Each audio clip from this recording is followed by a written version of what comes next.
My aunt stood in the center of Grandma's living room, her arms crossed and her voice sharp enough to slice through bone. "She stole from Grandma," Raina said. "She should be cut off. No inheritance. Nothing." No one argued. My Uncle Saul nodded.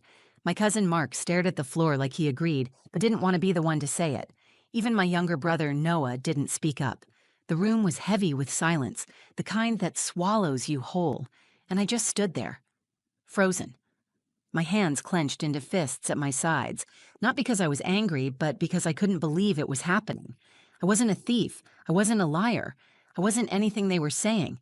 But in that moment, none of it mattered.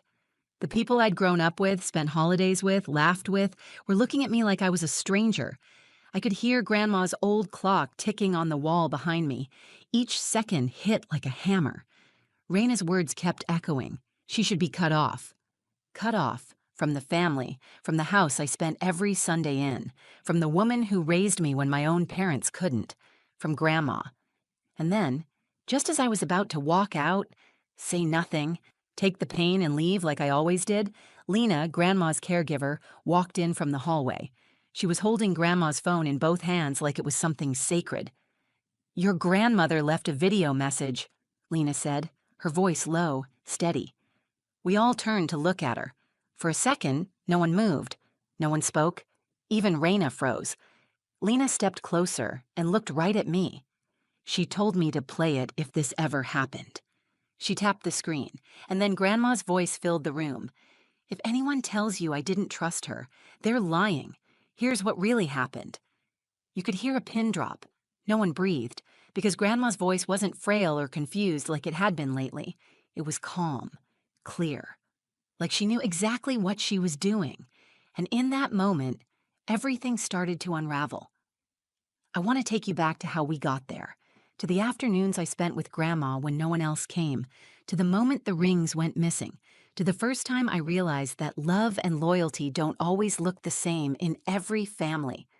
Because this wasn't just about missing jewelry. It was about being seen, being trusted, being silenced, and then finally, being heard. My name is Alina. I didn't steal anything. But I did keep a promise. And when the truth finally came out, it didn't just clear my name. It changed everything. My grandmother, Elira, was the kind of woman who made a room feel warmer just by being in it. She didn't speak much, but when she did, people listened. Her house always smelled like cinnamon and strong coffee, and no matter how old I got, I still felt 10 years old every time I walked through her front door. Safe, small, loved. Growing up, she wasn't just my grandmother. She was my anchor. After my father died when I was 15, my mom slipped into her grief like it was a cave. She was there, technically, but emotionally, she disappeared. Grandma stepped in quietly. She didn't make a big show of it. She just showed up. She made me dinner when my mom forgot. She helped me with homework. She left the porch light on if she knew I was coming by late. That's the kind of person she was. Steady, solid, present. Over the years, other family members started coming around less. Holidays became the only time they visited. But I kept coming. I didn't do it for a reason. I just loved her. I'd swing by after work, sometimes bring her groceries, sometimes just sit and listen to her talk about the past. She had stories that stretched generations. Sometimes I'd find her sitting in her armchair staring at an old photo, her eyes glassy, her hands folded in her lap like she was holding a memory too heavy to let go of. She started forgetting little things. At first it was names, then dates, then entire conversations. I kept track of her prescriptions and brought a whiteboard to list what day it was and what appointments she had. She used to joke, "You're my second brain now." I didn't mind. I liked being useful. I liked being needed. I never expected anything from her. Not her money, not her house, not her heirlooms. I just wanted to be around her for as long as I could. And as her health got worse, that feeling only deepened. I knew we were running out of time. Aunt Raina wasn't around much, but she always had opinions. Every now and then she'd sweep in like a gust of wind, loud, dramatic, and full of questions. She never asked Grandma how she felt. She only asked where certain things were. "Where's the pearl brooch? Did you move the silver flatware? Has anyone looked in the safe lately?" I'd watch Grandma's face tighten every time. She didn't like being treated like a museum exhibit. She was still a person, still alive. One Sunday, I found her sitting on the edge of her bed, holding two rings. One was her wedding band, worn thin over decades. The other was a ruby ring, her favorite. She handed them to me without a word. I asked why. She just said, "Keep them safe." I don't trust everyone anymore. I tucked them into my bag and never said a word about it to anyone. It felt like a secret only we shared. A week later, she collapsed in the kitchen. The doctor said it was a minor stroke, but she'd need round-the-clock care. That's when Lena came. Young, quiet, efficient. I liked her immediately. Grandma did too. She relaxed around her, trusted her. The rest of the family came out of the woodwork once they heard about the stroke. Suddenly, everyone had time. Suddenly, everyone was concerned. They held a meeting at Grandma's house while she was still in the hospital. I didn't even know about it until the morning of. Noah called and said Raina was taking control of things. That should have been my first warning. I showed up late. They were already in the living room, half drunk on wine and self-importance. Raina was holding papers, making accusations. She said Grandma's jewelry box was missing 2 rings. She said I was the last one alone with her. She said it with such confidence, like the truth didn't even matter anymore. I opened my mouth to defend myself, but the words wouldn't come. It was like I had stepped into a play where everyone already knew their lines, and I wasn't in the script. Every face in that room looked like it belonged to someone I used to trust, and suddenly I felt completely alone. That was the moment everything shifted. That was the moment I realized it wasn't just about who Grandma trusted. It was about who she didn't. And that truth was about to come out. I stood in Grandma's living room surrounded by people I had known my whole life, and for the first time, I didn't recognize a single one of them. Aunt Raina was pacing across the hardwood floors like she owned the house. Her nails clicked against her wine glass every time she paused to emphasize a point. She held a printed list in one hand, her voice growing sharper with each word. 2 rings, she said, gone. Grandma's wedding band and the ruby one. You all know which one I'm talking about, the one she wore in every photo for 30 years. Her eyes scanned the room, daring anyone to challenge her. No one did. I checked the box myself, she went on. And who was the last one here alone? Alina. I felt every pair of eyes in the room turn toward me. My mouth opened, but nothing came out at first. My throat was dry, my chest tight. I looked at my cousin Mark. He looked away.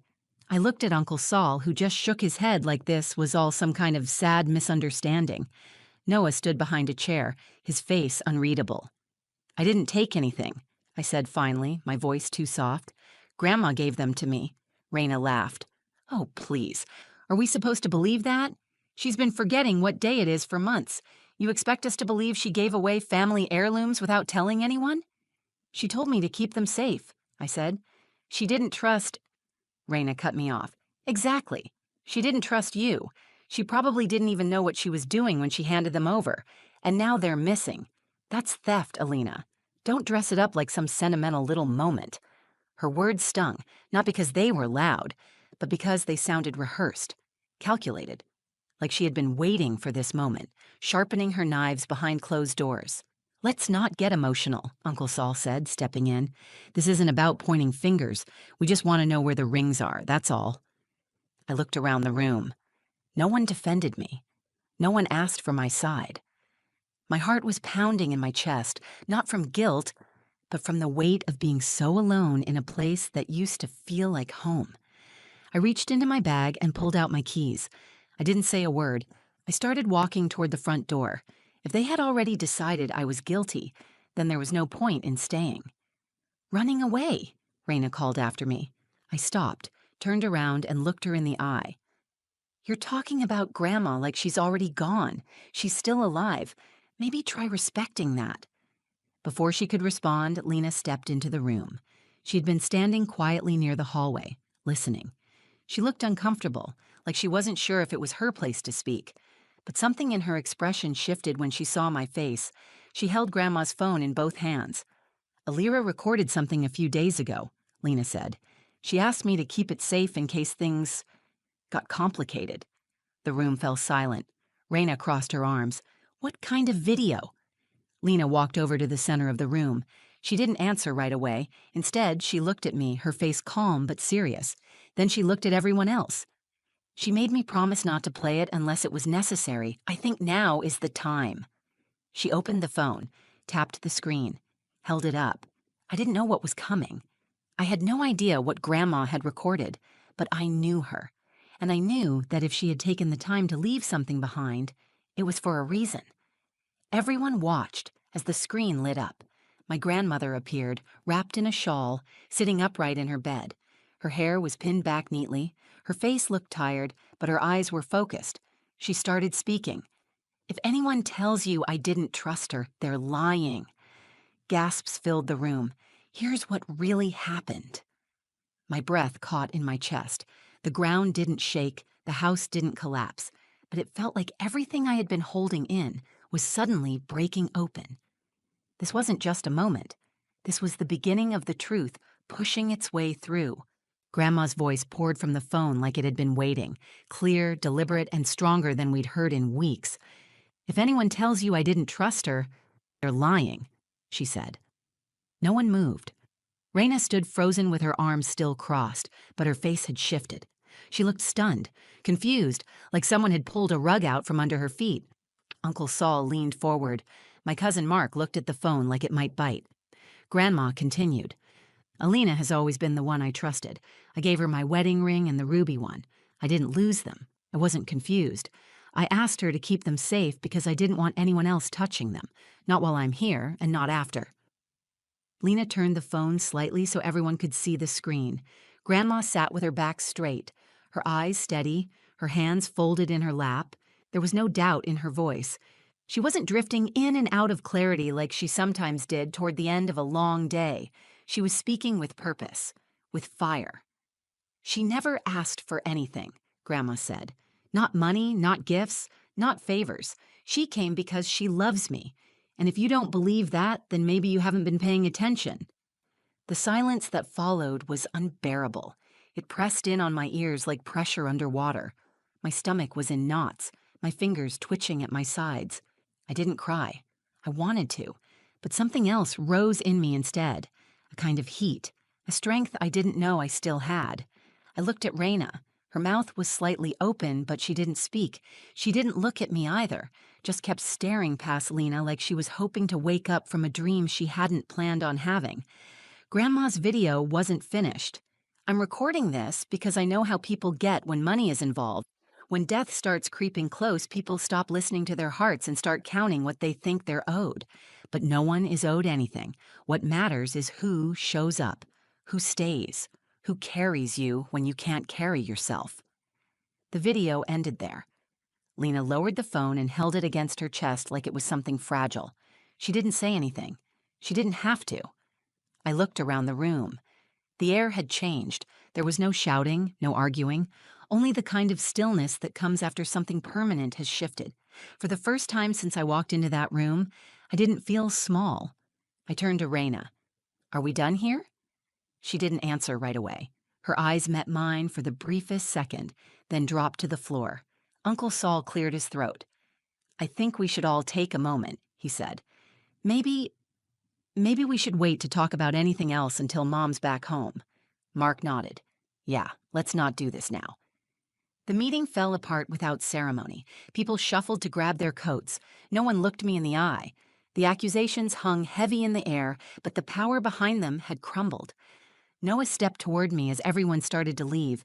He rubbed the back of his neck like he wasn't sure what to say. "I didn't believe them," he said. "I just didn't know how to say it." I nodded. "You just did." He reached out and gave my arm a light squeeze. "Grandma was right. You're the only one who stayed." I walked to the kitchen while the house emptied. The window over the sink still had the little lace curtain Grandma hung years ago. The scent of coffee still clung to the air. I stood there and took a breath. Lena joined me a minute later. She set the phone on the counter and leaned her hip against the edge. "She recorded that the day after you brought her tea and read to her for 2 hours, she said. "She told me, 'People think I don't notice things, but I do.'" I turned toward her. "Thank you for playing it." She shrugged gently. It wasn't my truth to keep. I thought about how close I had come to walking away in silence. about how easy it would have been to just let them believe what they wanted. But sometimes love means standing still when you want to run. It means trusting that truth will rise, even if your voice shakes when you speak it. Grandma's voice had done what mine couldn't, but I wasn't done speaking yet. The next day, Grandma came home. She was tired but alert. Her speech was slower and she moved with more effort, but her eyes were still sharp. When Lena wheeled her into the living room, she looked around like she was measuring the temperature of the space, like she knew something had shifted. I sat beside her, unsure of what to say. I had already heard her voice deliver the truth with more weight than I ever could. But now she was here, in person, and I wanted her to know what it meant to me. Before I could speak, she reached for my hand. "You watched it," she said. I nodded. They all did. Her hand tightened around mine. Good. We didn't need more words. Everything we had to say had already been said through actions, through presence, through loyalty, through years of quiet connection. But not everyone was done speaking. Later that evening, the family returned. One by one, they filed back into the house with guarded expressions and forced politeness. Raina came last, wearing a tailored coat and a stiff smile that didn't reach her eyes. She approached Grandma, kneeling beside her chair, like the same woman who had stood over us yesterday hadn't called me a thief. "I'm glad you're feeling better, Mama," Raina said. Grandma stared at her. "Are you?" Raina blinked. "Of course." Grandma leaned back. "Then why are you lying to me in my own house?" The room went silent again. "I know what you did," Grandma said. "I know what you've always done. You twist things when they don't go your way. You manipulate. You mask it as concern, but it's control." Raina looked around as if searching for backup, but no one came to her defense. "You think love looks like managing everything, owning everything, but love doesn't demand power. It sacrifices for peace," Grandma said. Her voice was calm, but it carried weight. "Alina was the only one who never asked me what I planned to leave behind. She just stayed." Raina stood slowly, her face flushed. "So what now?" "Are you cutting me out?" Grandma shook her head. I'm not turning into what you've become.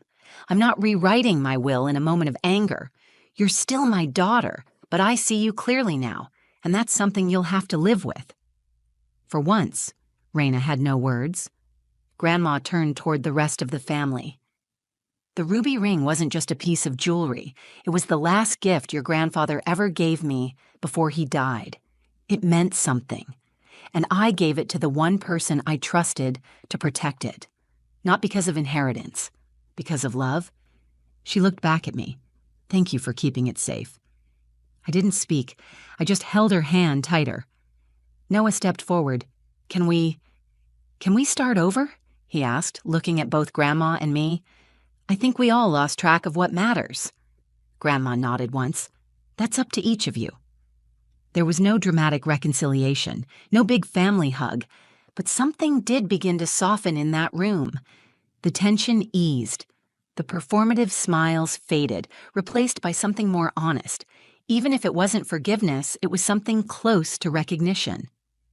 Later that night, after everyone left, Grandma and I sat together in her room. Lena was finishing up in the kitchen. The house was quiet again, like it had taken a long breath and finally let it out. "I thought I lost everything," I said. Grandma smiled. "You never did." "I didn't know how to defend myself." "You didn't have to," she said. "Sometimes silence is louder than shouting, and sometimes the truth needs a witness more than a warrior." I reached into my bag and pulled out the little velvet pouch. I hadn't touched it since the day she gave it to me. "Do you want them back?" She shook her head. "They're yours now. Not because I'm leaving you anything, but because you earned them long before I ever gave them to you." I held the pouch in my palm, suddenly aware of how heavy it felt, not just in weight, but in meaning. This wasn't about jewelry, it was about trust and the quiet legacy of being seen. As I left her room, I knew things would never be the same, but they didn't need to be. After Grandma passed 3 months later, the house didn't feel like home anymore. It felt like a memory someone forgot to dust off. The curtains stayed closed most of the time. The kitchen was too quiet. The coffee pot was empty more often than not. I still visited during those final weeks. Not every day, but often. She couldn't always speak by then, but when she could, she'd squeeze my hand or tilt her head toward the window, asking silently to sit with her. We didn't talk much, we just shared space. And that was enough. When she passed, it wasn't a shock. Her body had been preparing to let go long before her spirit was ready, but even knowing it was coming didn't soften the weight of it. Losing her felt like losing the one person who never asked me to prove anything. She had already decided I was enough. The funeral was small, simple, just like she wanted. No long speeches, no dramatics, just her favorite hymns, her wedding photo on the altar, and the scent of the lavender she used to grow along the fence. I wore the ruby ring, not because I wanted anyone to notice, but because it reminded me that trust can live longer than a person. After the service, people came up to me, some with condolences, some with shame in their eyes. Mark apologized. So did Uncle Saul. Even Noah pulled me aside and said, I should have said something sooner. I told him it was okay. And maybe it was. Or maybe I just didn't have the energy to stay angry. Raina didn't speak to me that day. She sat in the back, left early, and didn't make eye contact. I didn't expect her to. Some truths take longer to digest. Some never get swallowed at all. When the estate was divided, it was clear Grandma had left everything exactly as it was. No one was cut out. No one was punished. Her will was the same as it had been for years. It didn't reward loyalty with property or penalize greed with absence. That wasn't her style. She had already given me what I needed while she was alive. Some people thought I should have contested it. They said I deserved more, but I didn't want more. I wanted peace. The house was eventually sold. Lena moved on to care for another family. Noah went back to school. Life kept moving forward, even when I wanted it to stand still. One afternoon, weeks later, I opened a drawer in my apartment and found a sealed envelope tucked inside a book of Grandma's poetry. I didn't remember putting it there. I sat on the couch, opened it, and found a short handwritten letter. Alina, if you're reading this, it means I'm gone. And you stayed. Of course you did. That's who you are. Don't let this family change you, not their silence, not their suspicion. You were never meant to shout to be heard. You were meant to stand still when others ran, to listen when others accused. That is not weakness. It is strength. Keep the ring, not for its value, but for the weight it carries. Let it remind you that love, when it's real, protects even in the silence. I'm proud of the woman you've become. I always was. Grandma. I read it twice. Then I folded it and placed it back in the drawer. Not everything needs to be framed or displayed. Some truths are just meant to be carried. I still miss her. I miss her stories, her scent, the way she'd say my name like it mattered. But I carry her with me now, in the way I speak, in the way I sit with people who need comfort, in the way I trust myself, even when others don't. This story wasn't about the ring. It was about knowing the difference between being heard and being understood, about how the quietest voice in the room can still hold the most truth, and about how sometimes the strongest thing you can do is refuse to fight, and instead let the truth rise on its own. Grandma gave me more than a piece of jewelry. She gave me a voice I never thought I had, and now I finally know how to use it. Thank you for listening to my story. If you've ever been misjudged by your own family or stayed quiet when you should have spoken up, I hope this gave you something to hold on to. Sometimes the truth takes its time, but when it shows up, it speaks louder than anything else. If this story meant something to you, take a second to like the video, share it with someone who might need to hear it. And if you have a story of your own about trust, about loss, about finding your voice, drop it in the comments.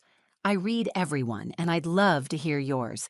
And don't forget to subscribe to the channel if you want more real stories that speak to the heart.